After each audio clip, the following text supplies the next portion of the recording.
जी, पहले का आंसर क्या है?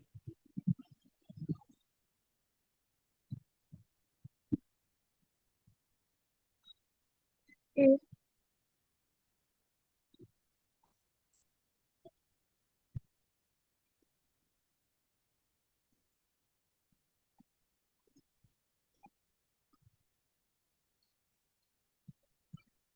हाँ ठीक है। दूसरे का?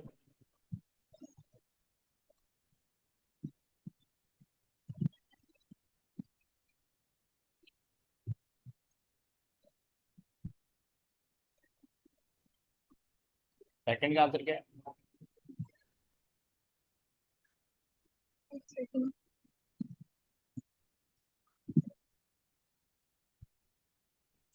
सी। दोबारा बोलो।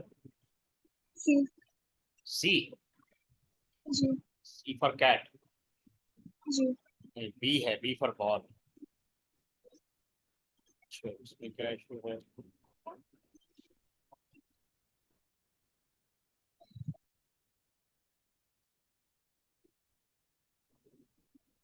ओके, यहाँ पे लिखा हुआ Phil purchase new premises and made the following payment. Premises है 60,000, लीगल फी है relating to purchase 2,000, insurance for the financial year 700. When recording the purchase of the premises, the legal fee and insurance were both treated incorrectly. The legal fees and insurance. Bill accounting policy is not to charge depreciation on non-current assets in the year of purchase. What was the effect of the error on the profit of the year? यानी इसमें कहने का मतलब है कि 160,000 तो ये है। अच्छा, अब ये इसमें आपको ना कैपिटल मेजर फाइंड करना है। ठीक है, तो इसका जो कैपिटल एक्सपेंडिचर है वो बेसिकली 2,000 है, जो इसमें ऐड करना हो। लेकिन यहाँ पे लिखा हुआ है when recording the purchase of the legal fees and insurance were both treated in, इसका मतलब है कि 2,000 को आपने as a revenue expenditure charge कर लिया और 700 को आपने as a capital expenditure charge कर लिया इनकरेक्टली का ये मतलब है। ठीक है, तो अब जाहिर है अगर आपने डेप्रिसिएशन चार्ज किया है, अब कह रहा है what was the effect of the error on the profit for the year. अब इसका आंसर आ रहा है 1300 अंडर स्टेटेड। 1300 अंडर स्टेटेड इसका मतलब क्या हुआ?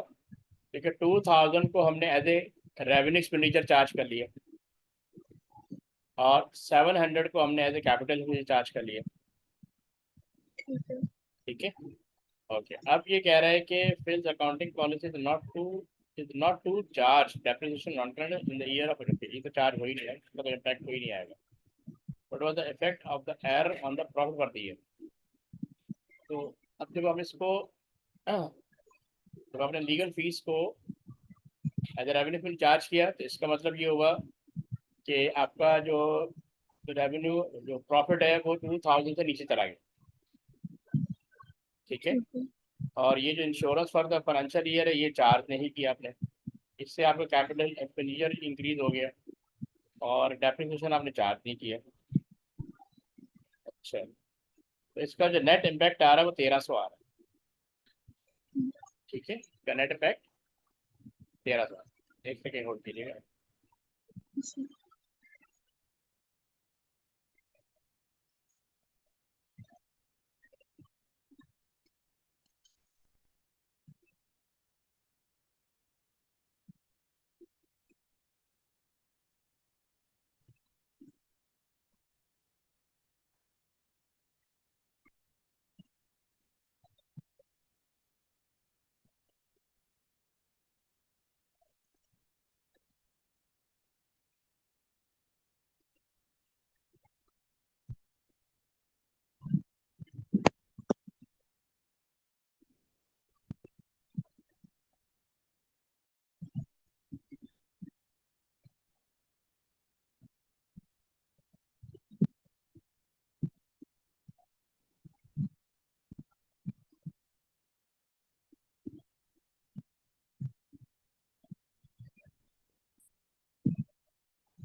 तो इससे यही हुआ कि आपका जो 2000 से लीगल फीस आपने चार्ज के लिए एक्सपेंस और 700 आपने चार्ज किया, तो एक तरह से आपका जो प्रॉफिट है वो 1300 से अंडर सेड हो गया। इनका जो नेट इफेक्ट आ रहा है 2000 का और 700। ठीक है, ओके। 3 का आंसर क्या है? डी। डी। हाँ ठीक है, ठीक है। 4 का आंसर? ए। ठीक है। 5 का आंसर? बी। नहीं, इसका आंसर ए है। अच्छा, अभी लिखा हुआ है the carrying value company non current asset beginning and end of financial year is shown. Okay. अच्छा, कैरिंग वैल्यू का मतलब होता है नेटवर्क वैल्यू की ध्यान रखा। कैरिंग वैल्यू का मतलब क्या है? ये लिखा है कैरिंग वैल्यू, जी। इसका मतलब है नेटवर्क वैल्यू, राइट। तो अब इसका मतलब ये जो एट 1 जनवरी को जो अमाउंट दिया हुआ है एसेट का, वो नेटवर्क वैल्यू है। ठीक है, इसी तरह 80,000 भी नेटवर्क वैल्यू क्लोजिंग। अब during their non current asset were sold for 20,000 cash, realizing a profit on disposal of 5,000. So total charge for the year was 8,000. What was the expenditure on non-current asset? तो इसका याद है हमने last time भी T account बनाया था। अगर net book value दी हो, ठीक है, तो उसका हम उसके अंदर हम डेप्रिसिएशन भी फाइंड कर सकते हैं, disposal at net book value find कर सकते हैं, और परचेज ऑफ एसेट फाइंड कर सकते हैं। ठीक है, ये मैं टी अकाउंट बनाया था।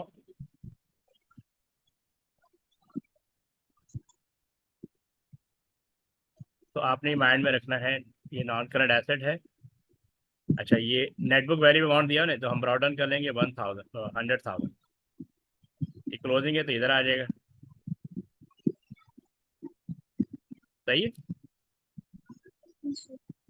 अच्छा, फिर कह रहा है during the year non current asset were sold. अच्छा, यहाँ पे डिस्पोजल एट नेटबुक वैल्यू चाहिए, डिस्पोजल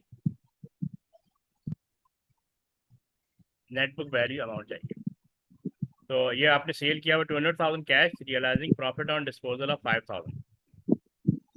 तो 200,000 अगर सेल किया है और उस पर प्रॉफिट हुआ, जैसे चार्ज फॉर द ईयर आ रहा है आपका, यहाँ पे आ जाएगा, ये आ जाएगा 8,000। अच्छा, और यहाँ पे हमें चाहिए बैंक, यानी जो फाइंड करना है। अगर हम इसका डिस्पोजल का टी अकाउंट बनाएं, during the year non current asset were sold for 20,000 cash, realising a profit on disposal of 5,000। तो प्रॉफिट तो यहाँ पे आता है 5,000, और जो बेचा है आपने कैश वो इधर आता है, वो 20,000। अब हमें यहाँ पे इसका डेप्रिसिएशन चाहिए, और इसका हमें यहाँ पे, यानी जो मोटर व्हीकल है जो भी है, कॉस्ट अमाउंट है, हमें बेसिकली इसका डेप्रिसिएशन चाहिए। तो इसका मतलब ये हुआ, देखें, नेटबुक वैल्यू तो 5,000 प्रॉफिट हुआ ना? क्या है, हाँ, नेट प्रॉफिट कब आता है? जब selling price greater than net book value. तो यहीं से फाइंड, नेट प्रॉफिट 5,000 है और सेलिंग प्राइस 20,000। इसका मतलब नेटबुक वैल्यू आपका ये उधर जाएगा 15, तो 15,000 आ गया ना। तो 15,000 यहाँ पे आ जाए। एक मिनट दोबारा बनाया तो ये यहाँ बनाया था, ये 100,000 है, यहाँ कैरी डाउन 80,000, यहाँ पे डिस्पोजल आ जाएगा,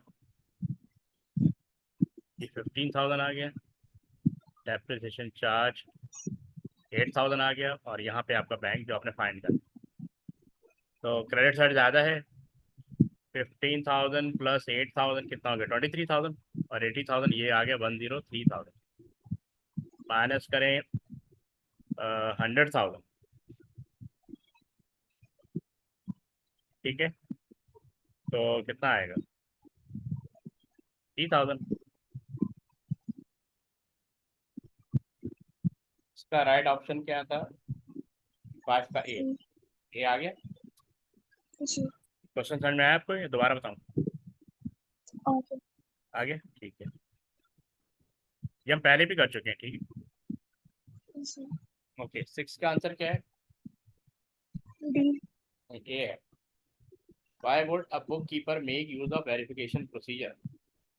ये जो टी में क्या लिखा है, to identify debt that have become irrecoverable, नहीं, ये तो एक पार्ट है जो वो करता है, जो मेन इसका क्या है, to assist in the location of error. Verification procedure का मतलब यही हो ना, कि वो वेरीफाई करता है कि जो अमाउंट वो लिख रहा है वो सही है या गलत है। तो why would a bookkeeper make use of verification procedure, verification का मतलब ये हुआ कि वो असिस्ट कर रहा है, to assist in the location of error, ठीक है। जी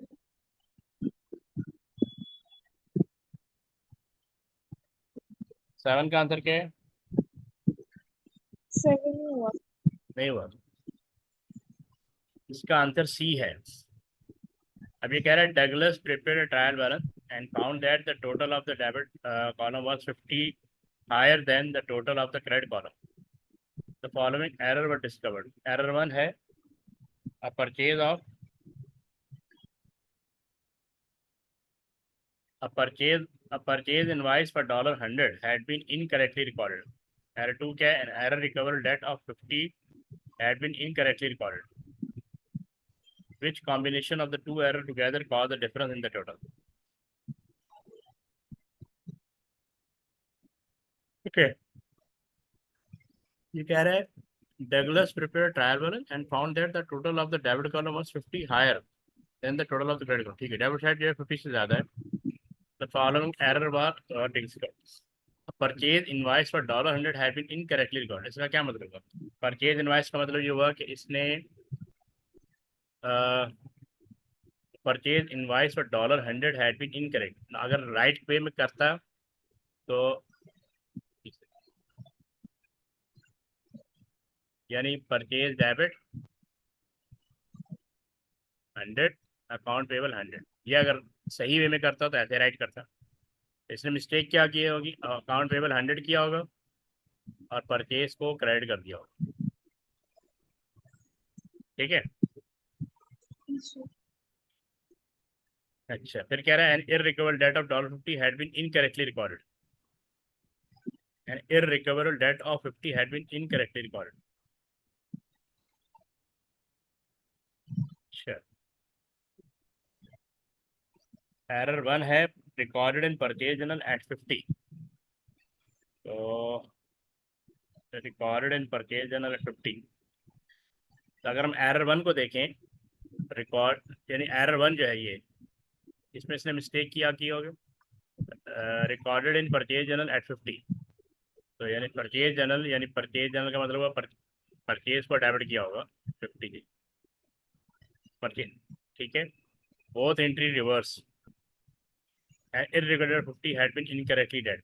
इररिकवरेबल डेड को हम जब राइट ऑफ करते हैं तो उसमें ये होता है कि अकाउंट रिसीवेबल को इसने डेबिट कर दिया और बैड डेट को उसने क्रेडिट कर दिया। तो एक तरह से ये बैड डेट नॉर्मली डेबिट होता है, परचेज डेबिट होता है, तो इसने इसको कैंसिल कर दिया, तो ये एरर रॉन्ग है, मतलब ये वाला एरर नहीं हुआ, ठीक है, ये तो गलत हो गया। अब बी को देखते हैं, recorded in purchase journal at 50, not recorded at all. सिर्फ हमें ये फाइंड करना है कि जो डेबिट एट 50 है वो हायर क्यों हो रही है। तो recorded in sale journal, sorry recorded in purchase journal 50, इसका मतलब कि परचेज को डेबिट किया होगा 50 से, अकाउंट पेबल क्रेडिट किया होगा 100 से, तो ये तो गलत हो रहा है क्योंकि क्रेडिट साइड 100 से ज़्यादा हो रही है, मतलब तो इसलिए ये एरर 1 बी भी सही नहीं। और दूसरा कह रहा है नॉट रिकॉर्डेड एट ऑल। अच्छा, अगर हम इसको देखें तो इसका मतलब इसने बैड डेट को डेबिट नहीं किया और अकाउंट रिसीव्ड को क्रेडिट नहीं किया, ये एरर कहीं पे रिकॉर्ड भी नहीं। इसका मतलब है कि इससे भी आपकी, क्योंकि बैड डेट एक्सपेंस है, वो डेबिट साइड से इंक्रीज होता है, अकाउंट रिसीवेबल भी डेबिट होता है, वो डिक्रीज हो रहा है, तो इसका तो कोई इम्पैक्ट नहीं आएगा। अब देखते हैं C, recorded in sale journal rather than purchase journal. तो सेल जर्नल में रिकॉर्ड करने का मतलब ये हुआ कि एरर 1 जो है, इसको करना था परचेज को डेबिट 100 से, अकाउंट पेबल क्रेडिट करना था 100 से, लेकिन इसने मिस्टेक क्या की, इसने सेल जर्नल में रिकॉर्ड कर दिया। इसका मतलब ये हुआ कि अकाउंट पेबल क्रेडिट हुआ 100 से और सेल भी क्रेडिट हो गया 100 से।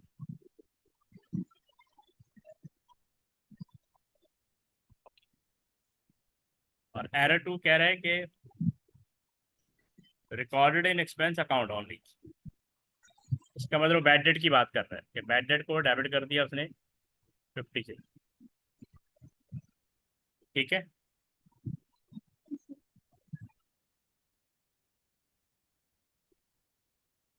फॉरेन सेल जर्नल,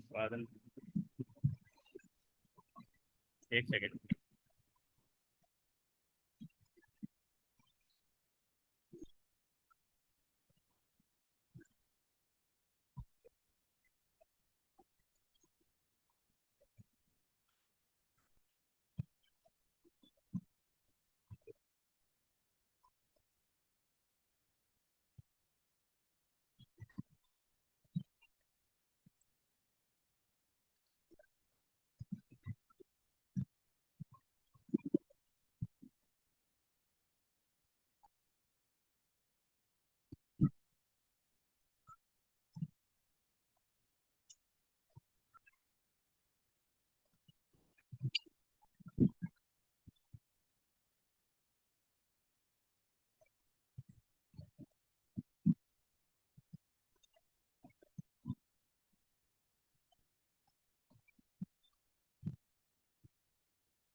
अच्छा, इसमें जो आपके एरर 1 है या एरर 2 है, ए बी और डी, ये नॉर्मली हमने अगर इसमें देखें ना, एरर 1 में कह रहा है कि recorded in purchase journal at 50, record, और एरर बी में भी कह रहा है record in purchase journal at 50। अच्छा, ये है एरर ऑफ ओरिजिनल एंट्री, पढ़ा है आपने एरर ऑफ ओरिजिनल एंट्री?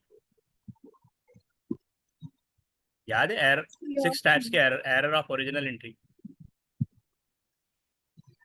अच्छा, आपको पता है ओरिजिनल एंट्री का मतलब क्या है? डे बुक्स, ये वाला एरर, ये वाला एरर और ये वाला एरर, ये तीनों एरर रिलेट कर रहे हैं एरर ऑफ ओरिजिनल एंट्री, यानी day books, books of prime entry, याद है? जी। Books of prime entry. तो बुक्स ऑफ प्राइम एंट्री का मतलब होता है यानी वो sale day book, purchase day book, purchase return day book, sale return day book, cash book और जना जना। इनमें अगर कोई एरर होता है या उनमें कोई रिकॉर्ड हो जाता है तो वो ट्रायल बैलेंस, उसको ट्रायल बैलेंस पे उसका उस पर कोई इम्पैक्ट नहीं आता।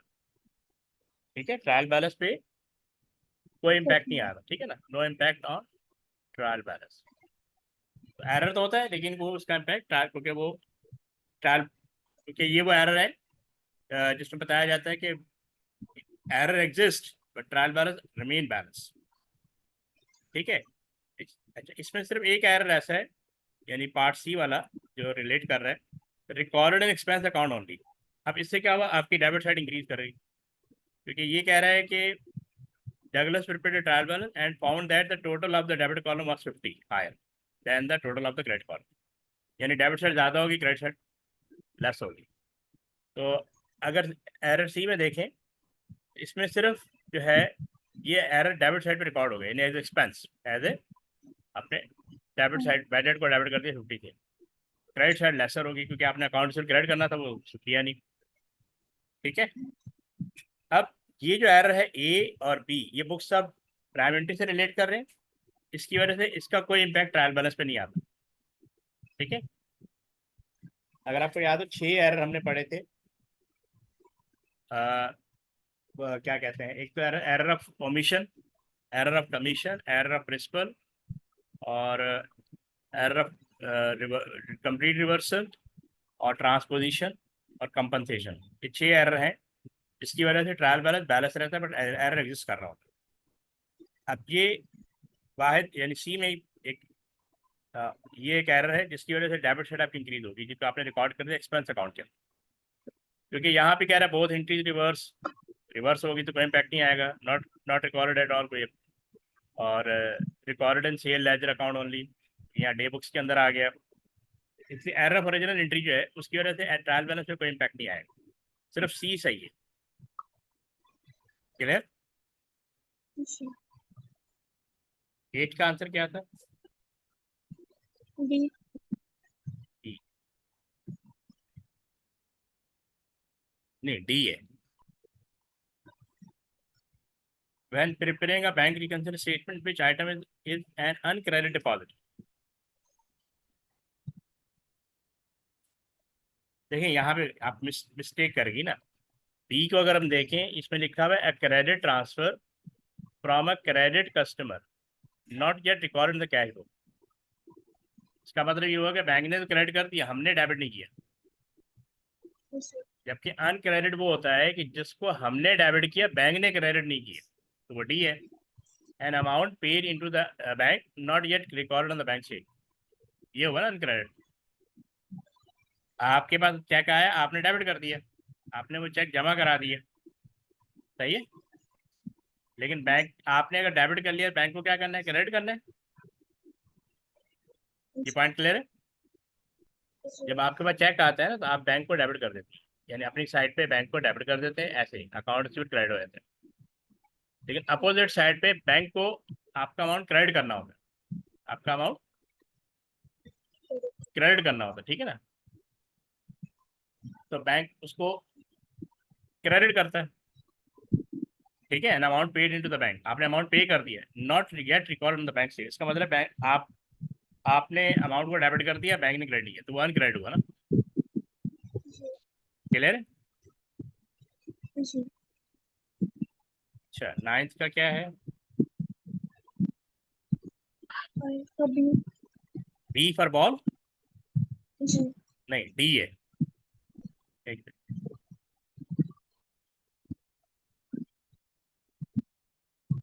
एक सेकेंड नोट कीजिए।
अच्छा, इसके अंदर a company receive it's bank statement dated 30 June showing a credit balance of 6890.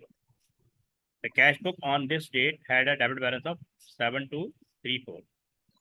The following items were discovered. Bank charges of 54 had not been entered in the cash book.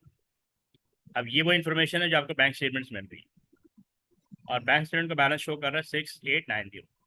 फिर कह रहा है deposit made to the bank on 30 June for 490 had not been shown on the bank state. तो ये हो गया uncredited. Supplier had not bank cheque for 200 और ये क्या हो गया अनप्रेजेंटेड. ये दोनों क्लियर है पॉइंट. जी. अब कह रहा है what figure should be use for the bank in the statement of financial position. यानी बैलेंस शीट में कौन सा अमाउंट जाएगा. बैलेंस शीट में नॉर्मली अपडेटेड कैश बुक का बैलेंस जाता है. तो अगर हम अपडेटेड कैश बुक का बैलेंस के हिसाब से देखें तो आप उसका बैलेंस आ रहा है 7234. 72. तो मैं अपडेटेड कैश बुक का बैलेंस बना लेता हूँ. ओल्ड बैलेंस है 7234. अच्छा, अपडेटेड कैश बुक में वो अमाउंट जाता है जो बैंक स्टेटमेंट में एग्जिस्ट करता है. अगर बैंक ने डेबिट किया तो हम क्रेडिट करेंगे, अगर बैंक ने क्रेडिट किया तो हम डेबिट करेंगे. ये पॉइंट क्लियर है. जी. अच्छा, अब इसमें देखें कि कौन सा अमाउंट आपको बैंक स्टेटमेंट से इन तीनों में से कौन सा अमाउंट है जो आपको बैंक स्टेटमेंट से इंफॉर्मेशन मिल रही है.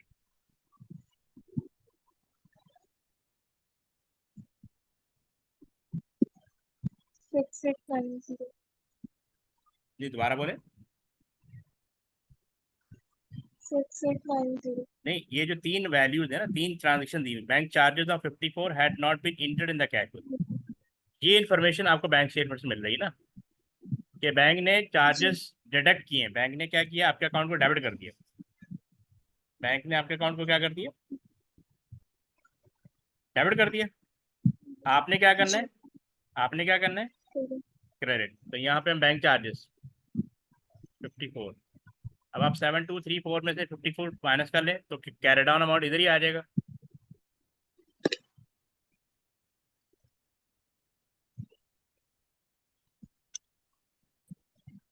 7180. 7180. अच्छा, अब देखें ये जो for deposit made to the bank on 30 June for 49, ये अमाउंट ऑलरेडी इसके अंदर इंक्लूड है. यानी आप इसको ऑलरेडी डेबिट कर चुके हैं. तो ये बीआरएस में जाएगा ना. जी. ठीक है, ठीक है. अपडेटेड कैश बुक में नहीं जाएगा. ये 490 का अमाउंट ऑलरेडी 7234 में एग्जिस्ट कर रहा है. इसी तरह यानी आप इसको ऑलरेडी डेबिट कर चुकी हैं. Supplier had not bank cheque for 200.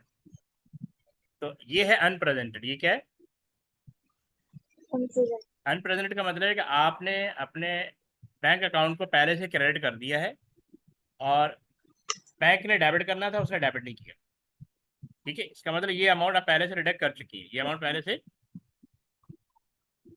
Deduct हो चुका. अनप्रेजेंटेड वो अमाउंट होता है जिसको आप अपनी कैश बुक में से डिडक्ट कर चुकी हैं, अब बैंक ने डेबिट करना है. अनक्रेडिट और अनप्रेजेंटेड ये दोनों कहाँ जाते हैं, बीआरएस में जाते हैं. कहाँ जाते हैं,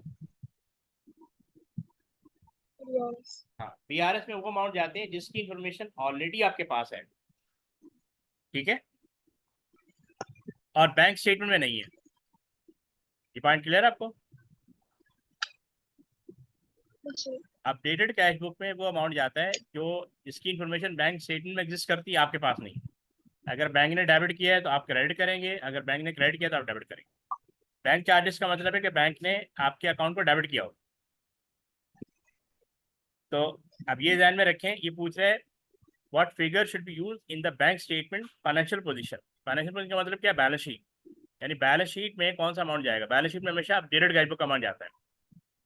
ठीक है, बैलेंस शीट में कौन सा अमाउंट जाता है, Updated. Updated cash. तो ये आ रहा है 7180. ये पॉइंट क्लियर है. जी. ओके, 10 क्या है, C.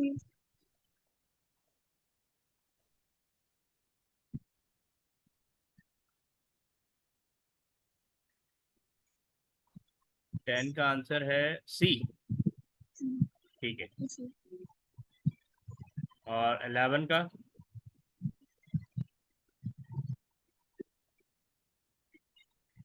B. बी. बिल्कुल ठीक है. 12 का बी। 12 का बी, ठीक है। 13 का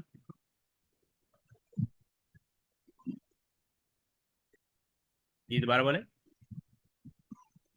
ए। नहीं, सी है। इसका आंसर सी है, इसको देख लेते हैं।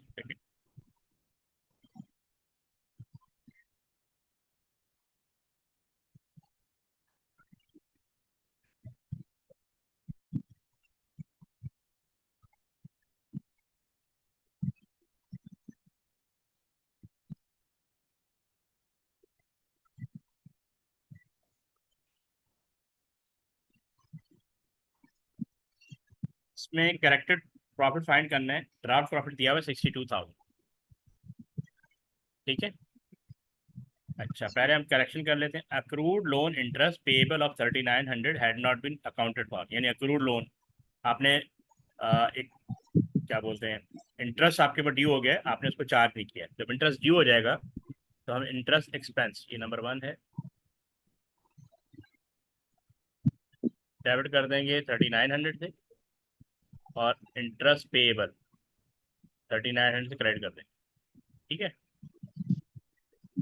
Allowance for irrecoverable debt had been overstated by 4800, यानी अगर ये इनकर्ड होता, अलाउंस फॉर यानी बैड डेट हो गया, क्या हो गया, ओवर, यानी ओवरस्टेड हो गया। तो नॉर्मल एंट्री में इधर बना देता हूँ कि अगर इसको असल में नॉर्मली कैसे चार्ज करते हैं, आई एस डेबिट होता है, और क्या कहते हैं, अलाउंस फॉर यानी P D D, provision for doubtful credit, तो ऐसे होना चाहिए था। तो इसका मतलब ये अमाउंट डबल हो गया। सही है। जब करेक्ट करेंगे तो पी डी डी डेबिट करेंगे, डबल अमाउंट कितना आएगा, ये डबल हो गया ना, तो इसको डेबिट कर देंगे 4800 से। तो यहाँ पे सस्पेंस अकाउंट क्रेडिट कर देंगे, सस्पेंस अकाउंट, ठीक है। 4800 से ओवरस्टेट हुआ। अब एक इसके नोट कीजिए, आसानी हो जाए।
अच्छा, इसमें ये जो है सस्पेंस नहीं होगा, इसको हम आई एस कर देंगे, यानी आई एस जो है क्रेडिट हो जाएगा 4800। ठीक है। तीसरा है depreciation was found to be understated by 75। तो डेप्रिसिएशन एक्सपेंस होते हैं, है ना। डेप्रिसिएशन, तो हम डेप्रिसिएशन एक्सपेंस डेबिट कर देंगे 7500 से। ठीक है। और प्रोविजन फॉर डेप्रिसिएशन क्रेडिट कर देंगे 7500। Prepaid expense of 2600 had not been accounted for. तो याद रखिए, प्रीपेड से हमेशा एक्सपेंस डिक्रीज होता है और प्रॉफिट इंक्रीज होता है। ये पॉइंट क्लियर है आपको। यानी प्रीपेड रेंट ये आपका बेसिकली एसेट होता है, ये रिकॉर्ड करेंगे प्रीपेड एक्सपेंस 2600। ठीक है। और क्या कहते हैं, रेंट एक्सपेंस क्रेडिट करेंगे 2600। ये इस तरह रिकॉर्ड। अब देखें, अब इसमें जो प्रॉफिट है, इसमें वो आइटम, इसमें वो अमाउंट ऐड होंगे, यानी जो इनकम स्टेटमेंट से रिलेटेड है। अगर कोई आइटम डेबिट हो रहा है तो माइनस करेंगे, अगर कोई आइटम क्रेडिट हो रहा है तो ऐड करेंगे। पहले वाले में बताएं, इंटरेस्ट एक्सपेंस डेबिट हो रहा है, तो इसमें से माइनस कर देंगे 3900, क्योंकि एज एक्सपेंस आपने रिकॉर्ड कर दिया। ये पॉइंट क्लियर है। अच्छा, यहाँ पे देखें सेकंड एरर में आई एस क्रेडिट हो रहा है, तो आई एस अगर क्रेडिट हो रहा है तो इसका मतलब इसको ऐड कर देंगे 4800। ठीक है। डेप्रिसिएशन एक्सपेंस, यानी आपका एक्सपेंस रेज हो रहा है, जब एक्सपेंस रेज होगा तो प्रॉफिट रिड्यूस होगा, तो इसका मतलब ये माइनस होगा 7500। ठीक है। रेंट एक्सपेंस आपका क्रेडिट हो रहा है, इसका मतलब वैसे भी प्रीपेड, अगर आपको याद हो, प्रीपेड एक्सपेंस में से माइनस करते हैं। एक्सपेंस में से माइनस करने का मतलब ये हुआ कि आपका एक्सपेंस रिड्यूस हो गया, इसका मतलब प्रॉफिट इंक्रीज हो गया, तो 2600 ऐड करेंगे। ये पॉइंट क्लियर।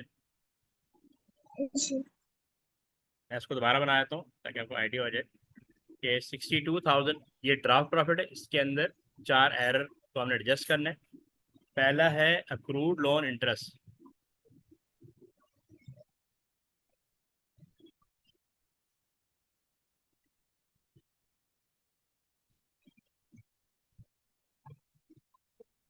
अच्छा, लोन इंटरेस्ट पेएबल, तो जो कि आपने करंट ईयर का एक्सपेंस चार्ज नहीं किया, ठीक है, तो ये एक्सपेंस एज एक्सपेंस करेंगे तो ये माइनस हो जाएगा। आपका एक्सपेंस रेज होगा तो प्रॉफिट रिड्यूस होगा। ये बात क्लियर है।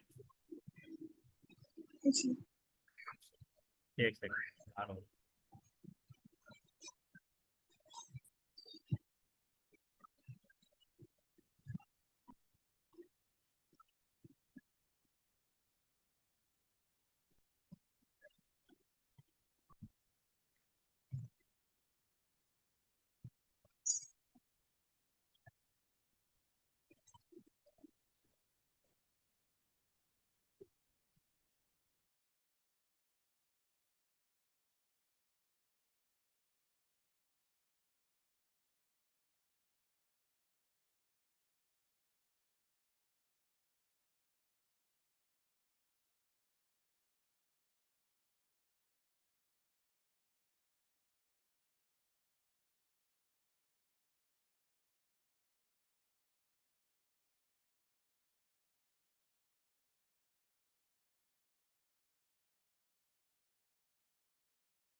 ओके। अच्छा, allowance for irrecoverable debt had been over statement, यानी आपने 4800 एक्सपेंस ओवर चार्ज कर लिया, इसको हम ऐड कर लेंगे। ठीक है। डेप्रिसिएशन मतलब लॉस फंड अंडर स्टेट, इसका मतलब आपने एक्सपेंस कम राइट चार्ज किया है 7500, तो ये माइनस हो जाएगा। Prepaid rent expense 26 had not been accounted, prepaid जब भी रिकॉर्ड करेंगे आपका एक्सपेंस रिड्यूस हो जाएगा, प्रॉफिट इंक्रीज हो जाएगा, ये प्लस होगा। ठीक है। जी, इसके हिसाब से राइट ऑप्शन क्या आएगा?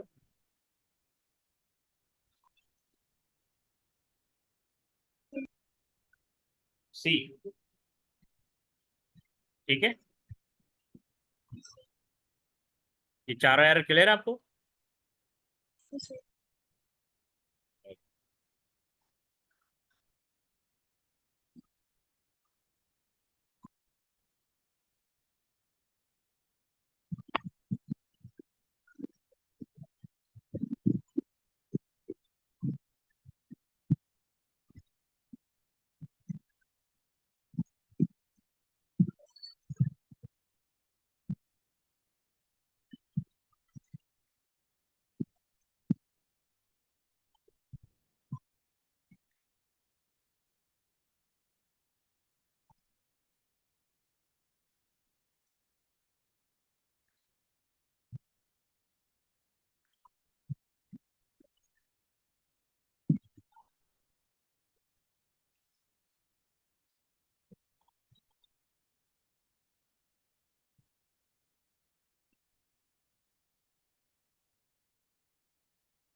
ओके, 14 का आंसर क्या है?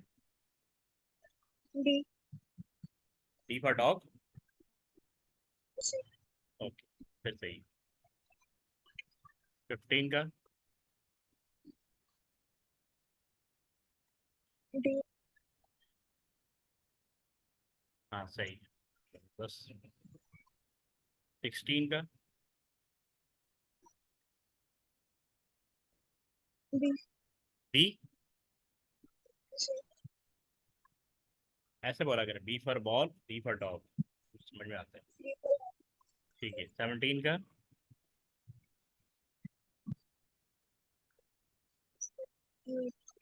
दोबारा बोले। सी, सी, सी। सी फॉर कैट।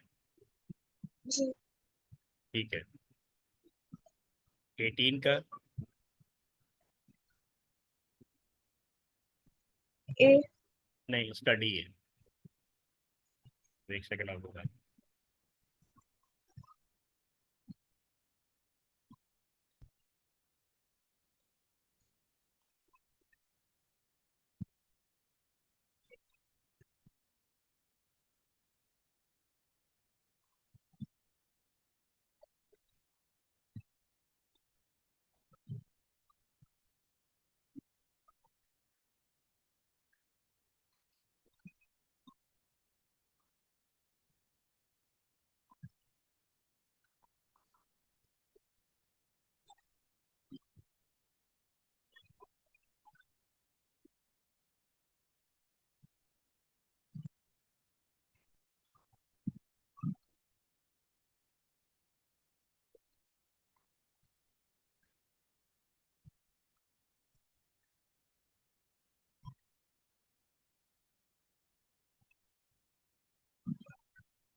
अच्छा, यहाँ पे एक तो आपको पता होना चाहिए टोटल इक्विटी में क्या क्या आता है। टोटल इक्विटी में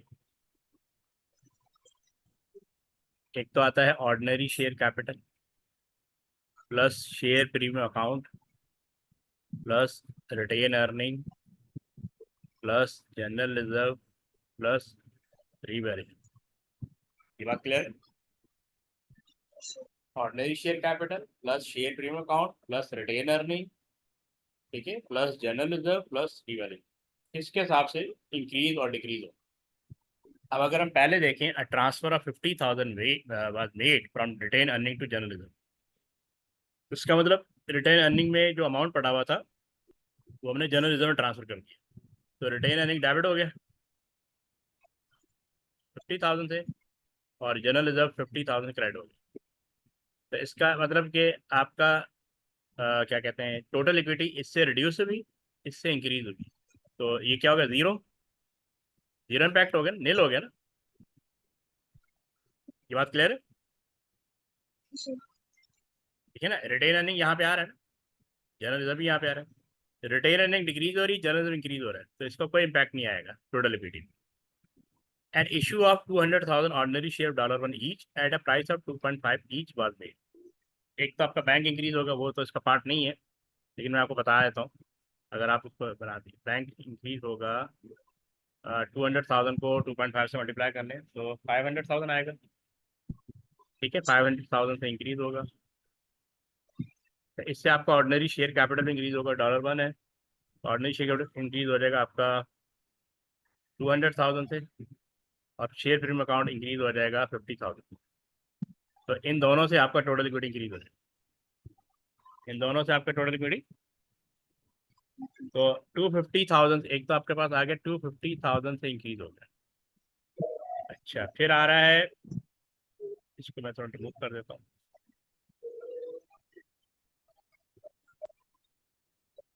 फिर आ रहा है non current asset with carrying value of 1250 revalued at 1,500,000। इन पहले आपके पास नॉन करंट एसेट की वैल्यू वैल्यू ये थी, क्या नाम है, 1250,000, और अब हो गए 15,000, यानी रीवैल्यूएशन रिजर्व क्रिएट हो रहा है, तो इन दोनों का डिफरेंस निकाल लें, मेरे ख्याल 250,000 आएगा ना, तो यानी आपका जो नॉन करंट एसेट है वो डेबिट हो जाएगा 250,000, ये तो एसेट का पार्ट इंक्रीज होगा, लेकिन रीवैल्यूएशन रिजर्व इंक्रीज हो जाएगा 250,000, इससे भी आपका टोटल लिक्विड इंक्रीज होगी, ठीक है। ओवरऑल जो आपका इंक्रीज आ रहा है वो इसका राइट ऑप्शन क्या बताया था, 18 है, डी, डी, वो दरअसल ये अमाउंट गलत हो गया, ये डी है ना, ये वाला सही है, 750,000 इंक्रीज हो रहा है, ये बेसिकली 500,000, ठीक है, बैंक डेबिट हो रहा है ना 500,000, ये मैं दोबारा बताया था कि 200,000 को मल्टीप्लाई कर लें 2.50 से कितना अमाउंट आ रहा है, 500,000 आएगा, इसका मतलब आपकी टोटल इक्विटी 500,000 से इंक्रीज होगी, ठीक है, प्लस इसका डिफरेंस आ रहा है 250,000, तो 250,000 इंक्रीज हुए, तो 750,000 से आपकी टोटल इक्विटी मिली, ये राइट ऑप्शन, क्लियर। 19 का आंसर क्या है, ए, ठीक है, 20, B, B for ball, B for ball, D या डी, बी फॉर बॉल, ठीक है, 21, ए, गुड, 22,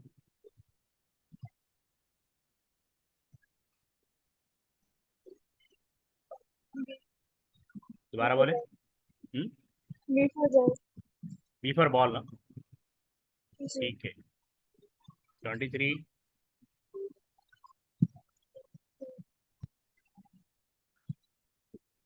ये नहीं किया। ये नहीं किया, ओके,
ओके, इसमें मांग रहा है कि an employee pay at the hourly rate of $20 basic pay for working 8 hour a day.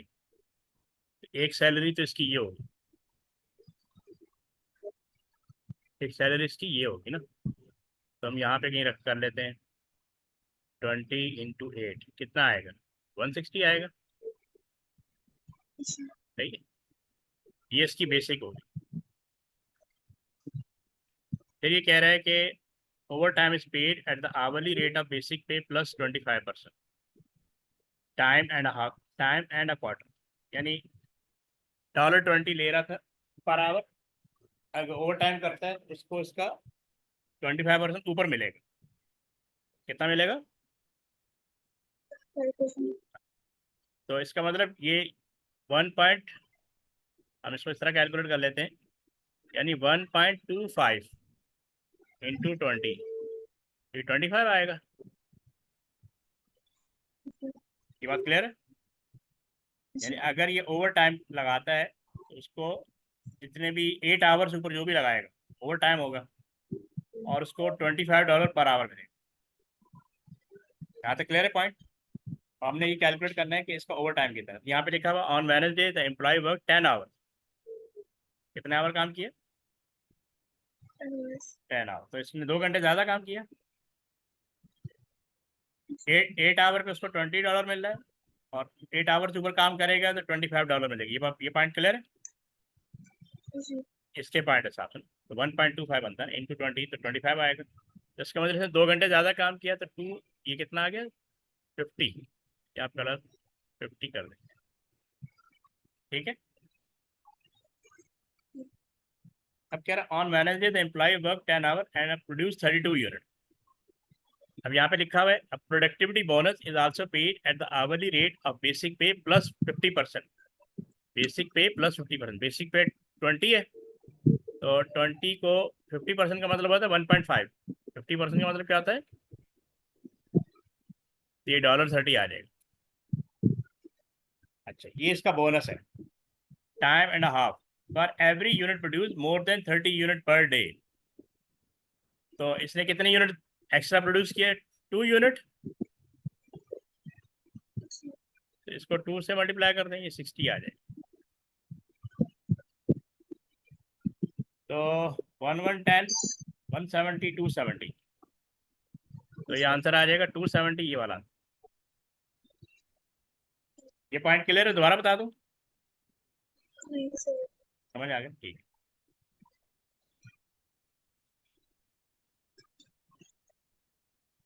24 का आंसर क्या है? A. ठीक है। 25 का?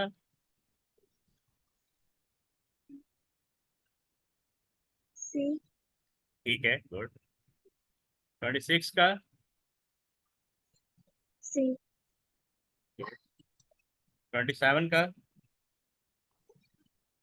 27 ही किया. नहीं किया।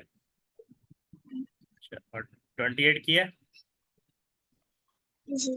क्या है? D. गुड। और 29? 29 B. दोबारा वाले, B for ball? B for ball. ठीक है। और 30? C. गुड। पीछे कौन सा रहेगा, 28, 29, 77? ये OAR वाला है ना ये?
इसमें ये कह रहा है business has to production department, machining and assembly, the budgeted direct labour hour for each department is, ये लेबर आवर दिए हुए हैं, ये मशीनिंग डिपार्टमेंट 4000 है और असेंबली में 16000 है, ठीक है। अब ये कह रहा है the business has calculated OAR $12 पर डायरेक्ट मशीन आवर, और असेंबली का है 7.70 पर direct labour our. Insurance of 4800 relating to the assembly was incorrectly omitted when making the calculation. तो कह रहा है what is the correct overhead associated for assembly department। तो अगर हम OAR का फार्मूला लिखें, OAR का फार्मूला होता है budgeted overhead divide by budgeted activity. तो यहाँ पे बजटेड एक्टिविटी वो दी हुई लेबर आवर दी हुई, यहाँ पे आ जाएगा डायरेक्ट लेबर आवर। यहाँ तक क्लियर है? जी ये पॉइंट क्लियर है? अच्छा, जी अब ये बात कर रहा है सिर्फ असेंबली की, ठीक है ना। असेंबली में एक तो ये आ रहा है और एक ये चीज़ आ रही है ना। और असेंबली का OAR दिया हुआ है 7.7, तो 7.7 इधर आ जाएगा। बजटेड ओवरहेड दिया हुआ नहीं है, बजटेड ओवरहेड दिया हुआ नहीं है, डायरेक्ट लेबर आवर आपके 16000 है। ये पॉइंट क्लियर है? तो हम 16000 को 7.7 से मल्टीप्लाई कर देंगे, हम बजटेड ओवरहेड ऑफ असेंबली, तो 16000 को 7.7 से मल्टीप्लाई करें, यानी 7.7 मल्टीप्लाई बाय 16000, तो ये आ जाएगा 123,200, ठीक है, 123,200 यही आ रहा है। जी अच्छा, अब कह रहे हैं insurance of 4800 related to the assembly part was incorrectly omitted when making the calculation. तो ठीक है, हम 4800 यहाँ पे ऐड कर देंगे, है ना, जी ये मिसिंग था ना। अब आपका बजटेड ओवरहेड 128,000 हो जाएगा, कितना हो जाएगा? 128,000 हो जाएगा। अब आप 128,000 का इसको वेरीफाई कर सकते हैं, 128,000 को 16,000 से डिवाइड करें तो आपका करेक्ट OAR आ जाएगा, और वो आएगा 8। क्या आएगा? 8, ठीक है। फिर से देख रहे हैं, आपका OAR कैलकुलेट करने का फार्मूला है budgeted overhead divide by direct labour our, क्योंकि इन्होंने दिया हुआ ना बेसिस लेबर आवर दी थी, ठीक है। अच्छा, OAR दिया हुआ था 7.7 जो कि इनकरेक्ट है, ठीक है। हमने OAR की जगह 7.7 लिखा, equal budgeted overhead divide by 16,000 जो इसके लेबर असेंबली के लेबर आवर। 16,000 को 7.7 मल्टीप्लाई किया तो 123,200 बजटेड ओवरहेड आ गया, जो कि अभी इनकरेक्ट है, क्योंकि 4800 इसमें से मिसिंग था, वो हमने ऐड बैक किया तो 128,000 करेक्ट वाला आ गया। 128,000 को डिवाइड बाय 16,000 किया तो $8 आ गया, ठीक है। इसकी वीडियो आपने दोबारा देख ली नहीं जो, ठीक है, ताकि ये फर्दर आपने करेक्ट करने हैं इंशाल्लाह। कल आप 2 बजे ले सकती हैं, 3 बजे? 5 या 6 बजे तो कर सकते हैं 4 बजे कर ले, क्योंकि 5 बजे मुझे निकलना है ना, फिर रात को देर हो जाएगी। आप? 4 बजे सही है? जी ठीक, कल इंशाल्लाह 4 o'clock मैं आपको पेपर भेज दूँ दूसरा, वो आप कर लीजिएगा। ठीक है। अल्लाह हाफिज़।